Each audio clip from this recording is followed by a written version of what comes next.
여러분, 신앙생활은 하나님께서 우리를 하나님이 원하시는 좋은 사람으로 빚어가시는 과정입니다. 이 과정을 통해서 우리는 하나님의 은혜로 인격적인 변화를 받습니다. 인격적 변화란 우리의 지성과 감성과 의지가 거룩하게 되는 것을 의미합니다. 지성은 선한 것이 무엇이고 악한 것이 무엇인지를 분별하고, 우리의 감성은 악한 것은 싫어하고 좋은 것은, 유익한 것은, 선한 것은 좋아하게 되는 것입니다. 그리고 우리의 의지는 악한 것은 버려버리고 선한 것을 행하게 되는 것을 의미합니다. 여기서 선이나 악은 도덕적인 선과 악이 아니라 영생을 위해서 우리에게 유익한 것, 영원한 삶을 위해서 우리에게 좋은 것이 무엇이고 나쁜 것인지를 분별하는 것을 의미합니다. 이러한 인격적 변화를 통해서 그 거룩한 열매를 내므로 우리의 구원은 완성이 되게 되는 것입니다. 그러나 만약에 하나님의 은혜를 입지 못하면, 하나님의 은혜가 없으면 여러분, 이러한 인격적인 변화는 일어나지 않습니다. 그래서 우리의 지성도 무엇이 선이고 무엇이 악인지를 분별을 못합니다. 그리고 우리의 감성은 더더욱이나 선을 좋아하지 않고요. 우리의 의지는 선을 행할 아무런 능력이 없는 상태가 되는 것입니다. 심지어 자기 자신의 지성과 감성과 의지가 얼마나 선에서 떠나서 악에 치우쳐 있는지도 자기 스스로가 잘 몰라요. 그리고 자기 스스로는 선하다고 생각하고, 자기의 생각은 바르다고 생각하고, 자기는 의롭다 생각하면서 살아가요. 심지어 그 상태가 하나님을 대적하고 있는데도 불구하고 자기는 하나님 편이라고 생각하면서 살아가는 어처구니없는 영적 함정에 빠져들기 시작합니다. 이 상태가 얼마나 심각한지를 잠시 생각하고 지나가십시다. 여러분, 예수님은 세상에 복음을 가지고 오셨습니다. 그렇죠? 좋은 소식을 가지고 왔어요. 그런데 사람들은 그 예수님을 십자가에 못 박아 죽여버립니다. 또 그 예수님에게서 복음을 전수받은 12 제자가 하나님의 복음을 전하는데, 그 제자들을 사람들은 한 사람도 빠짐없이 다 살해해서 죽여버립니다. 사도 바울이라고 하는 사람이 예수님을 만나서 하나님의 복음을 깨달아요. 그래서 이방에 가서 복음을 전하는데, 이방 사람들이 가는 곳마다 방해하고 박해하고 마침내 바울의 목을 잘라냅니다. 복음이 어떤 지역으로 들어갈 때마다 그 지역 사람들은 예외 없이 죽였어요. 우리나라에 복음을 들고 온 토마스 선교사님도 대동강변에서 그렇게 순교의 피를 흘렸습니다. 어느 나라든 여러분, 어느 민족이든 복음이 전파되면 사람들은 그 복된 소식을 기뻐하고 좋아하지 않고, 그 복된 소식을 악하다고 보고 그 복음을 전하는 사람을 죽여버렸습니다. 여러분, 왜 사람들은 하나님의 복음을 전하는 사람들을 그렇게 죽였을까요? 도덕적으로 그 사람들이 악해서 그럴까요? 아니면 양심이 없어서 그럴까요? 아닌 말로 피도 눈물도 없는 사람이라서 그랬을까요? 아닙니다. 그들의 지각에는 그렇게 하는 것이 옳은 일이라고 확신했기 때문입니다. 유대인들은 하나님이 주신 율법을 지키기 위해서 예수를 죽였습니다. 또 우리나라와 같은 이런 나라들, 우리나라의 조상들도 유구한 역사를 통해서 배운 삶의 원리, 우리가 옳다고 생각하는 그것을 지키기 위해서 예수님을 죽인 것입니다. 나쁜 마음으로 작당을 한 게 아니에요. 생명같이 중한 것을 지키려고 하는 마음으로 그렇게 한 것입니다. 우리는 여기서요, 한 가지 분명한 사실을 확인하게 됩니다. 하나님과 우리가 다르다는 것입니다. 하나님의 생각하고 우리의 생각하고는 너무나 다르다는 것입니다. 우리가 선하다고 생각하는 것, 우리가 옳다고 추구하고 가지려고 하는 것과 하나님이 선하다고 하고 하나님이 우리에게 주시려고 하고 깨우치려고 하는 세계하고는 너무나 다른 것입니다. 하나님께서도 이렇게 고백하세요. 우리 이사야서 55장 한번 가보겠습니다. 구약성경 이사야서 55장 8절과 9절을 보겠습니다. 하나님께서 뭐라고 말씀하신지 우리 확인해 봅시다. 이사야서 55장 8절과 9절입니다.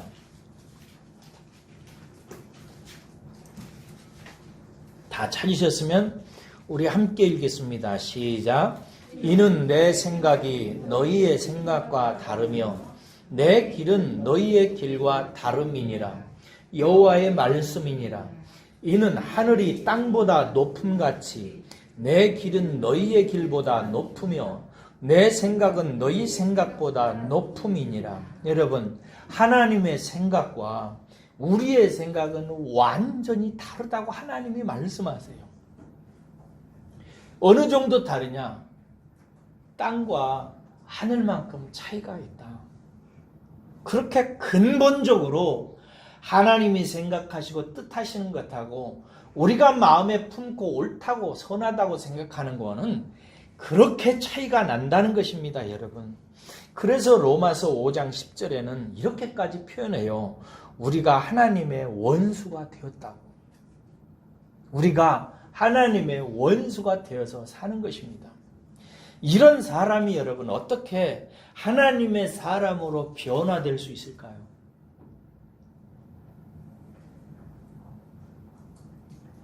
이렇게 하나님하고 차이가 많고 그 생각하는 것이 하나님이 하늘이라면 우리는 땅인데 이런 우리가 어떻게 하나님께서 원하시는 사람으로 변화될 수 있을까요? 불가능한 일입니다. 로마서 8장 7절에는 이렇게 말씀하고 있어요. 육신의 생각은 하나님과 원수가 되나니 이는 하나님의 법에 굴복하지 아니할 뿐 아니라 할 수도 없음이라. 이렇게 되어 있어요. 우리가 육신 안에 살고 있는 이런 상황 속에서는 우리의 생각과 행동이 하나님과 원수가 될 수밖에 없대요. 그래서 하나님이 우리에게 주시는 법에 우리는 절대 굴복하지 않는데요. 그리고 굴복하고 싶어도 우리는 굴복할 수 없답니다. 성경 한 군데 더 찾아가 봐요. 에레미야서 가보세요. 에레미야서 13장 23절 가보세요. 예레미야서 13장 구약성경 23절 가보겠습니다.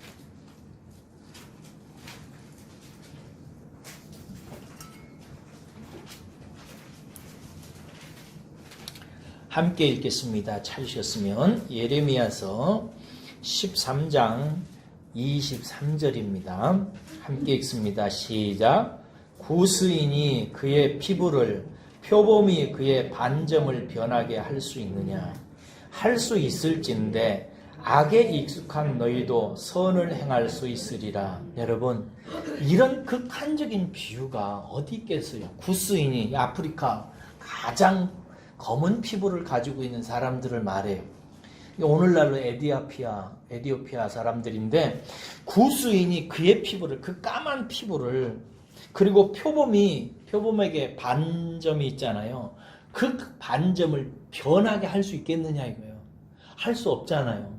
만약에 구스인의 피부를 하얗게 하고 백인으로 만들고 표범의 반점을 없앨 수 있게 한다면 우리도 악을 행하지 않고 선을 행할 수 있을 거라 이 말이에요. 그러므로 이 말은 무슨 말이에요? 우리가 선을 알 수도 없고 행할 수도 없다는 거예요. 왜? 우리가 악에 익숙한 사람들입니다.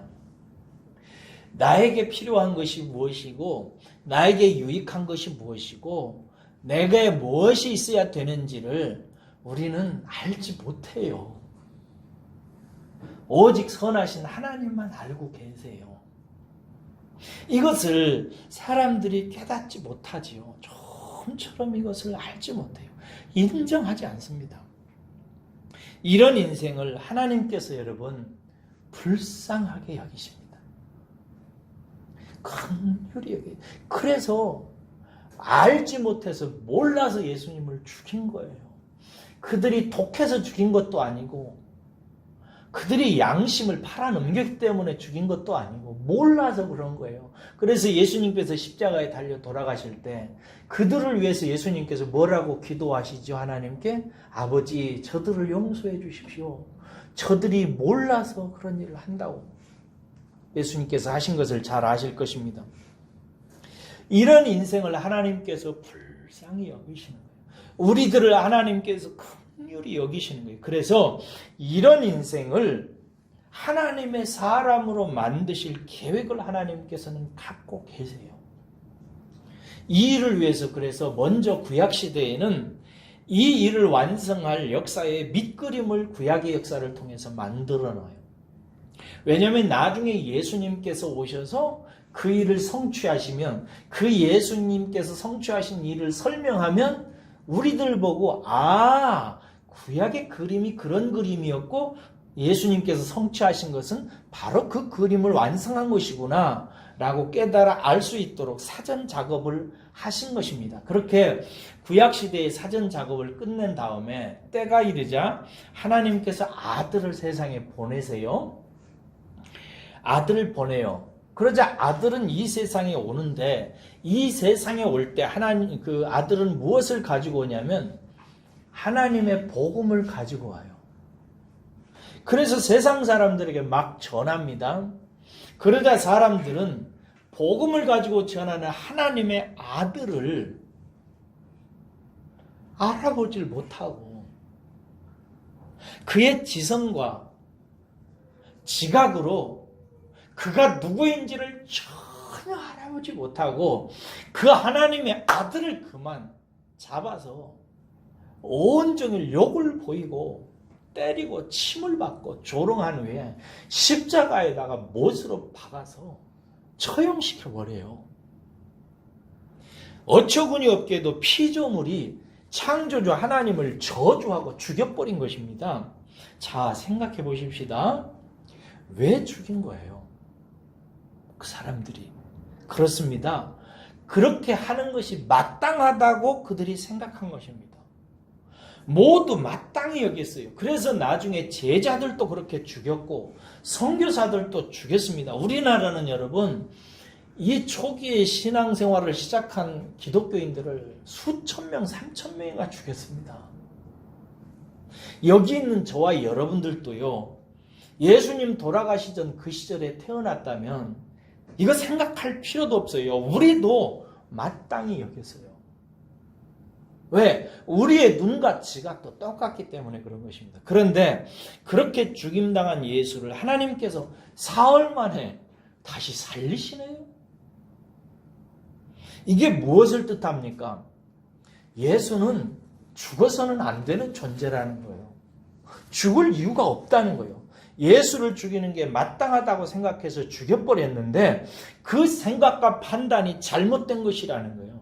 십자가는 그래서 여러분 사람이 마땅히 생각하는 그것이 하나님을 대적한다는 것을 보여주는 거예요. 십자가는 하나님과 사람의 생각이 얼마나 적대적인지 얼마나 반대인지를 적나라하게 드러낸 사건이에요. 십자가를 통해서 하나님은 우리의 생각과 행위가 얼마나 하나님과 적대적인지를 적나라하게 보여줘요. 자, 조금만 더 생각해 봅시다. 그럼 사람들은 왜 예수님을 죽일 수밖에 없었을까요? 그들이 양심을 저버리고 한 행동이 아니었다고 그랬어요. 피도 눈물도 없어서가 아니에요. 여러분, 예수님을 죽일 때 유대교의 지도자들, 사내들인 70명의 지도자들이 이 최고의 석학들이고 성경을 깊이 아는 자들이고 유대 종교를 지도하는 지도자들이에요. 이 70명 사내들이온 공의회 의원들이 모여서 그렇게 하는 것이 마땅하다고 선이라고 결정했어요. 그들은 그것이 선이고 바르게 하는 것이라고 생각해서 한 것입니다. 그렇게 바르게 한다고 한 것인데 결과적으로 하나님을 대적하는 결과를 낳은 것입니다.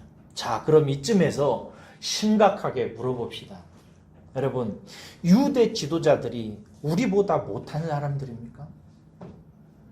그렇지 않아요. 우리보다 더 성경도 더 잘 알고요. 우리보다 더 열심히 하나님을 섬겼고요. 우리보다 더 바르게 살려고 몸부림치던 사람들이었어요. 그들은 자타가 공인하는 의인들이었습니다. 그런데 왜 그렇게 행동하게 되는 것일까요?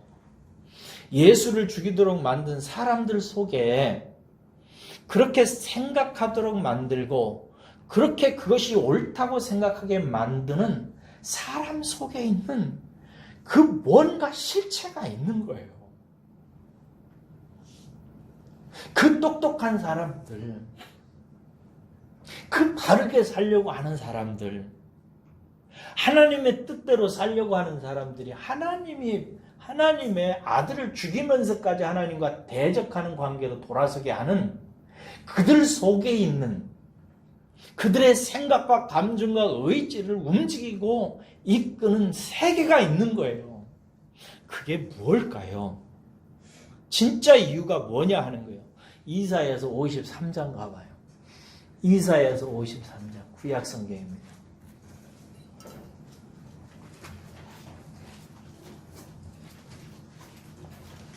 구약 성경 53장 이사야서 53장 5절부터 6절을 읽어보겠습니다. 이사야서 53장 5절에서 6절입니다. 읽습니다. 시작. 그가 찔림은 우리의 허물 때문이요 그가 상함은 우리의 죄악 때문이라. 그가 징계를 받음으로 우리는 평화를 누리고 그가 채찍에 맞음으로 우리가 나음을 받았도다. 우리는 다 양 같아서 그릇 행하여 각기 제 길로 갔거늘 여호와께서는 우리 모두의 죄악을 그에게 담당시키셨도다. 이 53장은요 예수님의 고난을 예고하는 예언의 말씀이에요. 여기 보면 예수님이 죽으신 이유에 대해서 두 단어를 써요. 우리의 허물과 또 무엇 때문이라고요? 죄악 때문이라고. 허물이라는 말은 무슨 뜻이냐면 범죄 행위의 결과를 말해요. 우리가 법을 어긴 결과를 허물이라 이래요. 그 다음에 죄악이라는 말은 무슨 뜻이냐면 죄라는 말하고 악이라는 말이 합했잖아요. 이 죄라는 말은 하나님을 떠나서 행하는 삶을 말해요. 하나님을 떠나서 있는 상태. 그리고 악은 행하는 거예요, 그것을. 그러니까 죄악은 하나님을 떠난 상태에서 행동하는 것을 죄악이라고 이렇게 해요. 그래서 이것을 불법이라고 얘기하는 것입니다. 예수님께서 죽으셔야만 했던 이유는 우리의 그 허물과 불법적인 행동 때문이라는 것입니다. 그럼 여기서 범죄 혹은 불법이 구체적으로 무엇을 뜻하는 것일까요? 거기 6절 상반절 보세요. 거기 보면 우리의 허물과 죄악, 즉 범죄, 불법이 어떤 행동인지가 설명되어져 있어요. 6절 상반절에 보면 우리는 다 양 같아서 그릇 행하여 각기 제 길로 갔거늘 이렇게 돼 있어요. 이게 불법적인 행동의 모습이라는 거예요. 기억하십시오, 여러분. 마치 양이 목자를 떠나서 자기가 가고 싶은 대로 가듯이 사람이 목자이신 하나님을 떠나가지고 자기 생각과 자기 뜻을 따라서 자기 마음대로 사는 것, 이것이 불법이에요. 즉 죄는 하나님을 떠난 상태를 의미하고 죄악은 그런 상태에서 삶을 의미하는데 그렇게 사는 그것이 불법이라 이거예요. 요한일서 3장 4절에는 이렇게 되어 있어요. 죄를 짓는 자마다 불법을 행하나니 죄는 불법이라 이렇게 되어 있어요. 죄를 짓는다는 말은 죄가 하나님을 떠난 상태를 말하잖아요. 하나님을 떠난 상태에서 죄를 짓는 행동을 한다는 말이에요. 우리의 생각과 우리의 판단과 모든 것들이 하나님에게서 상관없는 상태에서 생각하고 뭔가 결정하고 그런 인생을 사는 그것이 불법이라 이 말이에요. 하나님이 원래 사람을 창조하실 때는 그렇게 창조되어지 있지 않도록 했어요. 여러분 신호등 하나도 오늘 아침에 여러분이 건너실 때 붉은 빛에 등이 켜져 있을 때는 건너지 말아야 된단 말이에요. 그리고 파란불로 바뀔 때 건너게 돼 있단 말이에요. 그런데 파란불일 때 건너는 것은 그걸 불법이라고 한단 말이죠. 왜? 그렇게 되도록 처음부터 약속되어진 게 아니라 이 말이에요. 하나님께서 사람을 지을 때요. 사람 혼자 자기 뜻대로 생각하고 자기 마음대로 살도록 창조하지를 않으셨어요. 그런데 사람이 선악과를 따먹으로 말미암아 하나님을 떠나서 자기의 생각과 자기의 뜻대로 자기가 옳은 대로 살아가는 것이 이것이 불법이라 이거. 정해진 게 아니야. 그렇게 살면 안 되는 거라 이거. 이게 불법이라 이거예요. 문제는 여러분. 문제는 이 불법적인 삶이 이렇게 살면 사람의 인격이 망가진다는 데 문제가 있는 거예요. 사람의 지각이 망가져요. 그래서 뭐가 선인지 뭐가 악인지를 모르는 거예요. 정말로 우리에게 유익한 삶이 무엇인지 무엇이 우리를 나쁘게 만드는지 그걸 모르는 거예요. 지각이 망가져서 선과 악을 분별하지를 못해요. 그래가지고 악을 선한 것인 것처럼 아는 거예요. 예수를 죽인 사람들처럼, 바울을 죽인 사람들처럼, 수많은 선교사들을 죽였던 사람들처럼 자기는 선을 행한다고 하지만 자기는 의로운 일을 한다고 하는데 결과적으로 무슨 일을 하는 거예요? 지죽을 짓 하는 거예요. 심지어 창조주 하나님을 죽여버린 거란 말이에요. 그렇게 해놓고 어떻게 용서를 받을 수가 있겠어요? 이게 불법의 처참한 결과라 이 말이죠. 성도의 삶이 붕괴되는 이유가 있습니다, 여러분. 성도는요, 하나님께서 그렇게 사는 수많은 사람 중에 하나님이 사랑하시고 사람 만들려고 부른 사람들이에요. 이제 너희들의 인격적 변화를 은혜로 만들어서 은혜로 너희들을 이제 인격이 제대로 작동하는 사람들로 내가 만들어주겠다라고 해서 많은 사람들 앞에서 그들 중에서 고르고 골라서 우리들을 불렀어요. 이게 하나님의 선택의 은혜예요. 여러분들은 이 선택의 은혜를 받으신 분이라는 사실을 정말로 기뻐하셔야 돼요. 그러시기를 주의 이름으로 축원합니다.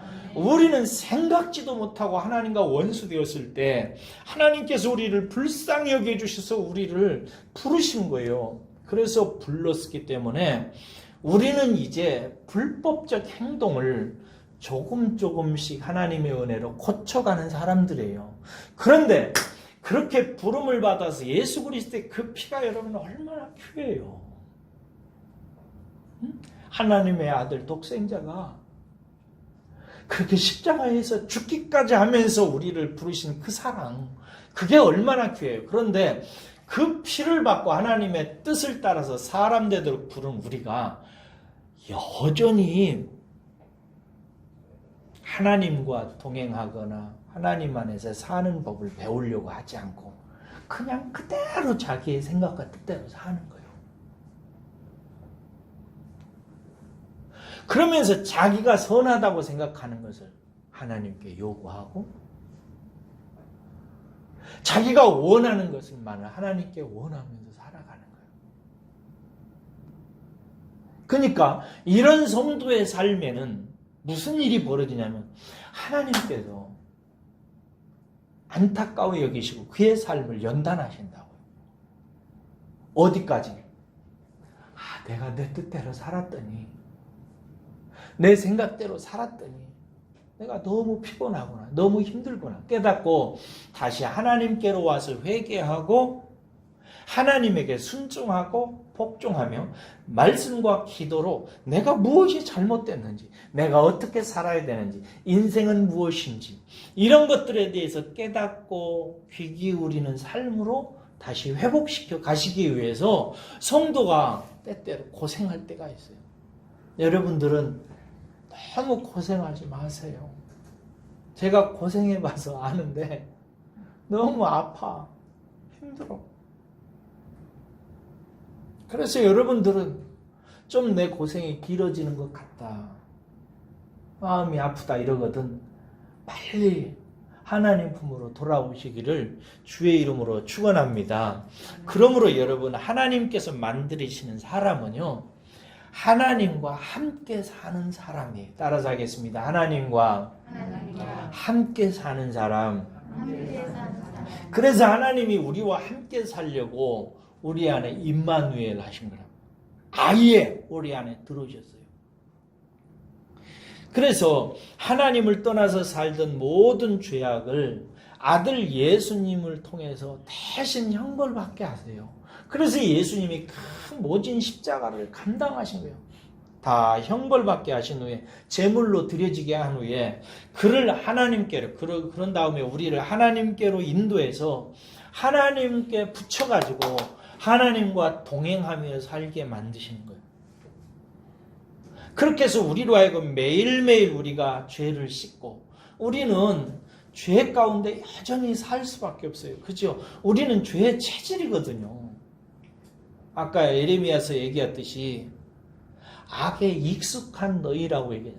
우리는 악에 익숙한 자들이에요. 그래서 이 악을 매일 씻고, 그 죄를 씻고 하나님의 말씀으로 자신이 내가 어떤 존재인지를 늘 생각해서 깨닫고 차츰차츰 하나님의 말씀으로 선과 악을 분별하는 능력을 배워가면서 선을 행함으로 열매를 맺어서 하나님의 사람으로 구원이 완성되어져야 되는 거예요. 이 일을 도와주시는 역할을 하는 직임자가 누구냐면, 따라서 하겠습니다. 제사장인 거예요. 그래서 구약시대에 하나님께서 제사장을 세워가지고 연약하나마 장차 온전한 제사장이 나타나서 이 일을 완벽하게 하게 될 것을 그림으로 보여준 거예요.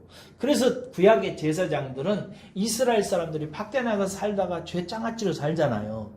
그럼 와가지고 그들을 대신해서 양을 잡고 그 양을 지성소에 들어가서 부어서 하나님의 용서를 받게 하고, 다시는 그렇게 살지 말라, 우리가 누구인지를 알아야 된다, 말씀을 묵상하며 살아라, 그러면서 일주일 동안 열심히 말씀을 풀어서 설명해서 특별 집회를 엽니다. 이게 여러분들이 생각할 때 6월절이다 이러면 제사 지내고 뿅 집에 가는 줄 알지만 일주일 동안 하잖아요. 그래서 먼저 와서 그동안 살았던 죄들을 다 씻어요.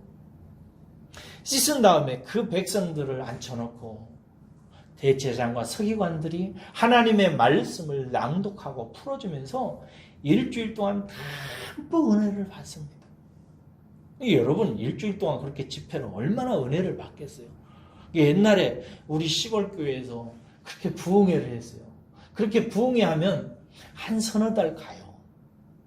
그러면 또 부흥회 했어요. 요즘에는 부흥회 한다면 사람들 안 와. 옛날 부흥회는 새벽 예배하고 아침 먹고 또 집회하고 점심 먹고 또 말씀 듣고 저녁 먹고 또 말씀 듣습니다. 그러면서 회개하고 울고 깨닫고 다짐하고 막 은혜를 받아요. 그리고 나서 3, 4개월 살아요. 그리고 또 부흥회 하고 이랬어요. 꼭 그렇게 하듯이 이스라엘 사람들이 구약시대에 어떻게 했냐면요, 6월절 모여서 한 번 하고, 그 다음에 7.7절 오순절 때 한 번 또 모여서 또 하고, 그 다음에 또 뭐예요? 장막절 때 또 모여서 하고, 막 이러는 거예요. 그렇게 바꿔가는 역할을 제사장이 앞장서서 했어요.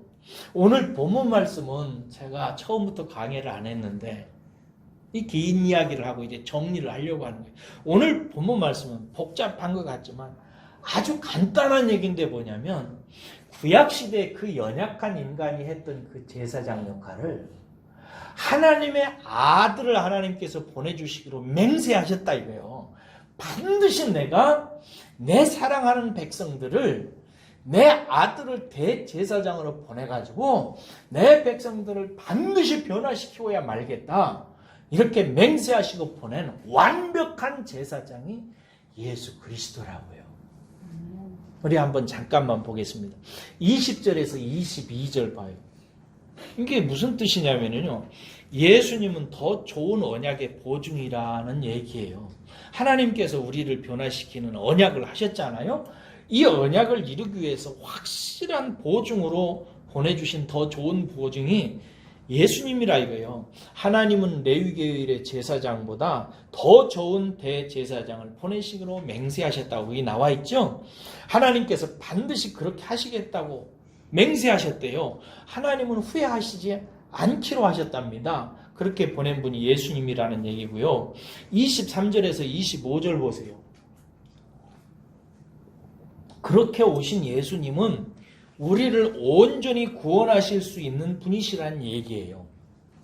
이전에 제사장은 좀 일하다가 죽었잖아요. 그래서 제사장이 많았어요. 그러다가 여러분 죽으면 다른 제사장이 하는데 제사장이 이상한 놈이 나오면 어떻게 되는 거예요? 이거 큰일 나는 거예요. 그러나 예수님은 여러분 죽으시고 부활하셔서 우리 안에 아예 들어오셨어요. 할렐루야. 여러분 우리 안에 오셨다니. 그래 우리가 영접했잖아요. 예수님은 우리 안에 오셔가지고 영원한 제사장이 된 거예요. 완벽하잖아요. 그 다음에 26절에서 28절 봐요. 예수님이 우리의 대제사장으로서 그 자격이 합당하다는 얘기예요. 그분은 거룩하다고 하죠? 악이 없대요. 더럽지 않으세요. 죄인에게서는 아예 떠나 있으신 분이에요. 죄 바깥에서 우리는 죄 가운데 사는데 아주 익숙한 사람인데 예수님은 그런 죄인과 아예 상관없는 분이시래요. 그래서 하늘보다 높이 되신 분이래요. 이분이 앞으로 이제 살피겠지만 단번에 자기 자신을 제사로 자신을 드려서 우리를 하나님 앞에 나아갈 수 있도록 하는 그 일을 완전히 도우신 분이라는 거예요. 그래서 오늘 설교 제목이 뭐예요? 완전한 대제사장 예수라는 거예요. 이런 분이라는 거예요. 그분이 우리 안에 와 계신 거예요. 와 계신 거예요. 여기서 우리는 두 가지가 우리 편에서 생각해야 될 게 있어요. 하나는 회개하고 완전한 대제사장 되시는 예수를 영접하는 것입니다. 뭐하고? 회개하고. 그리고 예수님을 영접하는데 그 영접하는 예수님이 누구예요? 완전한 대제사장인 거예요. 우리를 하나님께로 이끌어서 인격적인 변화가 일어나도록 계속해서 하나님께로 데리고 가는 완벽한 대제사장이신 예수님이라는 거예요. 이 예수님을 회개하고 받아들여야 된다는 거예요. 회개란 뭐냐면 여러분, 보통 교회에서 그전에 나는 회개를 설명드릴 때 그랬어요. 뭐 태어나가지고 지금까지 막 잘못한 거 다 하나님께 잘못했다고 불어야 되는 것이래. 그래서 나는 은혜는 충분하지. 그래서 회개는 해야 되겠지. 이래가지고 엎드려가지고 가능한 어렸을 때로 돌아갔어요. 그래가지고 하나님 나 어렸을 때 울었던 거, 나 울어가지고 우리 아버지 엄마 막 마음 아파서 이렇게 했던 거 용서해 주세요. 그때 울지 말아야 했었는데 울었어요. 막 이러면서. 그러다가 자라다가 막 욕한 거 용서해 주세요. 참회 소리를 했는데 그거 용서해 주세요. 막 이렇게 했어요. 물론 그것도 포함돼요. 그렇게 하나님께서 하시기도 하시고. 그런데 회개라는 말을 기억하세요. 회개라는 헬라어로 메타노이아라는 말인데요. 이 말은 군사적인 용어예요. 군사 용어란 말이에요. 항복한다는 뜻이에요. 왜 항복하냐면 예수님께서 십자가에서 누구와 싸웠어요? 사단과 싸워서 예수님께서 승리하셨죠? 그래서 마귀가 패했다고요. 그러면은 그 마귀와 함께 더불어 살던 졸개들은, 적군에게 붙어 살던 적군들은 새 장군에게 어떻게 해야 돼요? 굴복해야죠. 항복하는 것입니다. 다 손 들고 이러죠? 항복하는 것입니다. 여러분, 회개는 뭐냐면 예전엔 내가 육체 안에서 선이 무엇인지 악인지도 모르고 마귀에게 속아가지고 마귀가 하는 대로 살아왔던 삶이 잘못됐고 그 마귀가 이제 패했기 때문에 이제 새 임금으로 나에게 오신 예수님께 두 손 드는 거예요. 나 이제 당신께 순종하겠습니다. 나 이제 당신을 왕으로 받들겠습니다. 나 당신에게 이제 당신이 하라는 대로 하겠습니다. 항복입니다. 하는 거예요. 내가 지금까지 살아왔던 삶, 내가 하나님을 떠나서 마귀가 시키는 대로 내 생각을 따라서 내 행동을 따라서 살았던 삶 잘못했습니다. 나 이제 다시는 그렇게 살지 않겠습니다. 항복합니다. 라고 하는 말이 메탄노이아, 회개한다는 뜻이에요. 그리고 또 하나, 항복한다는 말에 붙여서 또 하나가 있는데 돌아선다는 거예요. 옛날에 적군에게, 적장군에게 순종하고 따르고 명령을 따라서 살았던 그 삶을 이제 하지 않고 이제 돌아서서 승리의 장군인 당신의 말을 듣고 당신 따라 살겠다 이거예요. 이게 돌아서는 거예요. 회개는 옛날에 마귀를 따라서 살던 삶의 방식, 하나님 밖에서 내 생각과 내 뜻대로 살던 삶을 살지 않고 이제 하나님의 말씀을 따라서 성령님의 능력을 따라서 하나님의 은혜 아래서 그 삶을 살아가기로 결단하고 지금부터는 이제 그것을 배우겠습니다. 그전에는 내가 그런 삶을 살았지만 이제는 새로운 삶을 배우고 익혀서 차츰차츰 그 삶을 살겠습니다 라고 마음을 돌이키는 거예요. 그리고 그 일을 이끄는 대제사장 예수를 영접하는 거예요. 받아들이는 거예요. 내 안에 오십시오. 그래서 나를 옛 삶에서 새 삶으로 도와주십시오 라고 받아들이는 거예요. 이게 이렇게 됨으로 이제 그 사람이 생명을 얻게 되는 거예요. 여러분들은 다 그렇게 하신 줄로 믿습니다. 그렇게 회개하고 예수님을 받아들이는 거예요. 그러면은 이제 예수님께서 그 사람을 자꾸 이제 하나님께로 이끄는 거예요. 뭐 가지고 이끄냐면은 두 가지예요. 말씀과 기도로 이끌어요. 너 말씀 봐라. 하나님께로 가자. 사람 편에서 하나님께 가는, 그래서 우리의 잘못된 인격이 변화되는 길은 두 가지예요. 기도를 통해 하나님께 나아가고 또 하나님께 나아가서 말씀을 통해서 무엇이 잘못되고 무엇이 새로운 삶인지를 끊임없이 배우고, 그래서 죄에 익숙했던 우리의 육체의 삶이 하나님의 말씀에 선에 익숙한 자로 바뀌어져 가는 거예요. 그러면 차츰차츰 그 사람에게 무슨 일이 벌어지겠어요? 변화가 일어나죠, 당연히. 그러니까 제가 이따금씩 좀 심하게 얘기해서 예수는 믿는데 하나도 안 변하는 거야. 맨날 그대로야. 그래가지고 세월은 지나가지고 집사를 줘, 권사도 줘. 근데 그대로야. 이게 어떻게 된 거냐 이 말이요. 깨달아지시겠어요? 뭐가 문제점인지? 그걸 깨달으시란 말이에요. 제가 요즘에 매일 옥상에 올라가가지고 물을 주는 나무가 있어요.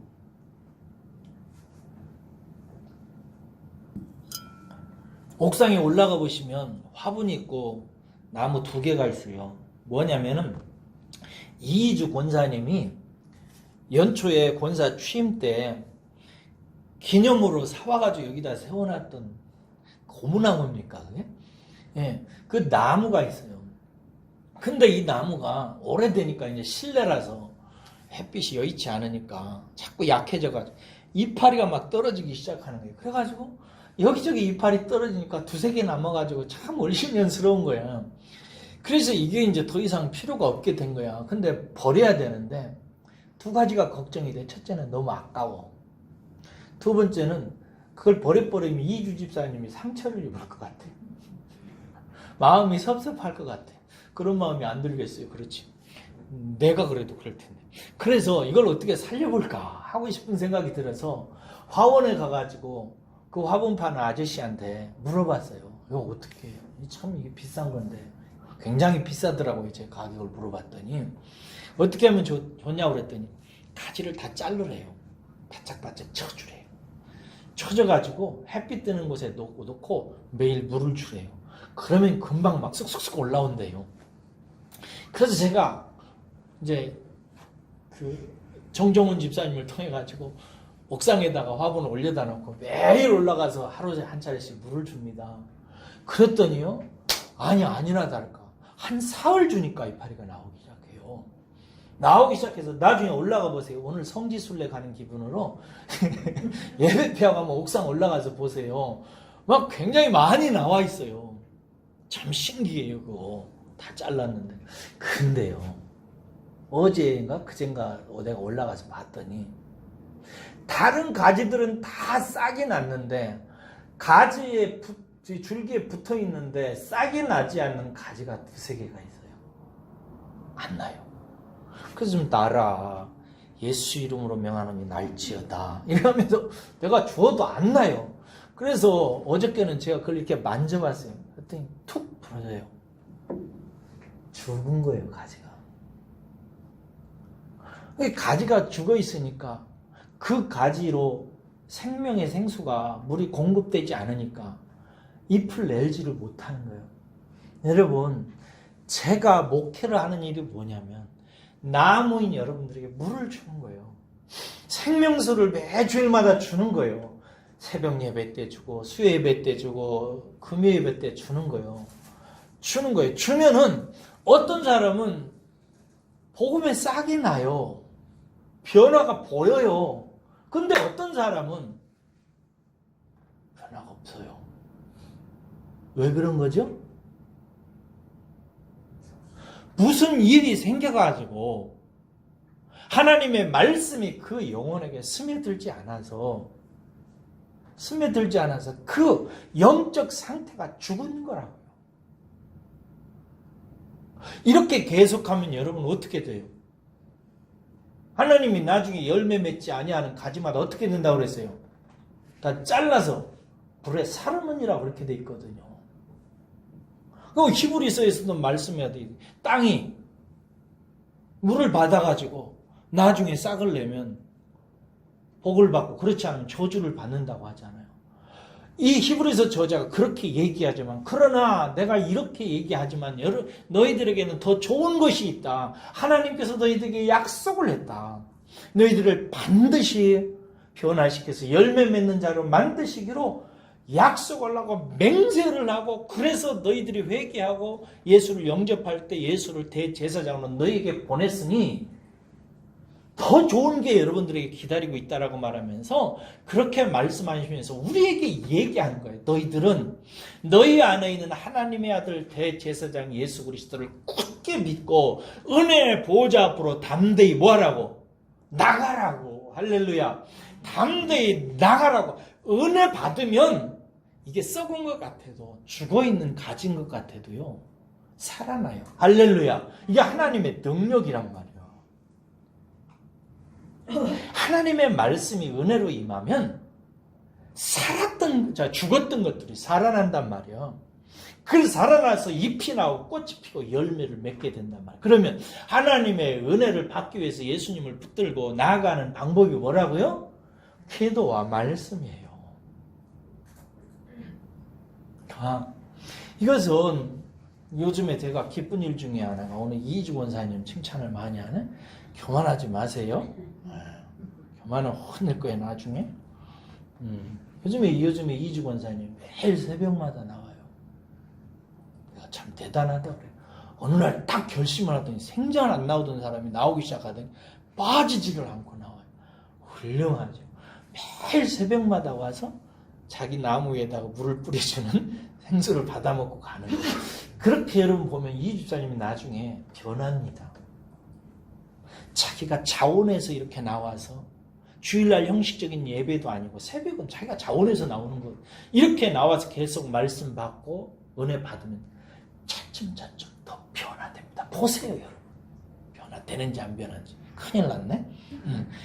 보시라고 나중에. 근데 여러분 얼마나 살기가 피곤해. 그죠? 새벽 예배 나오고 싶은데 우리 저기 이세령 집사님 같은 경우에는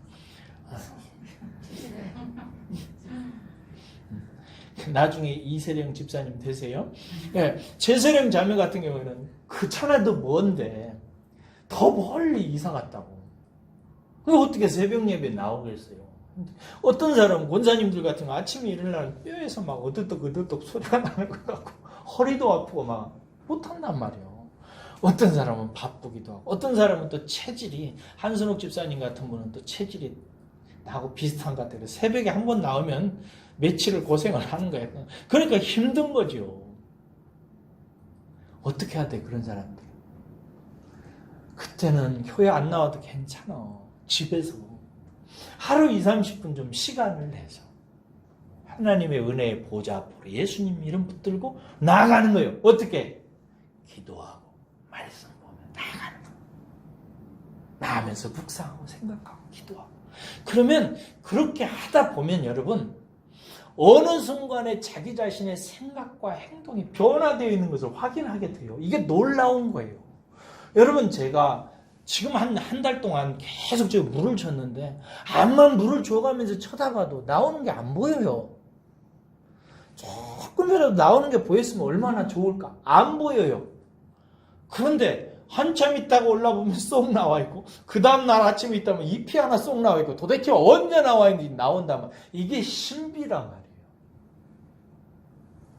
우리의 인격적 변화가 그렇게 일어나는 거예요.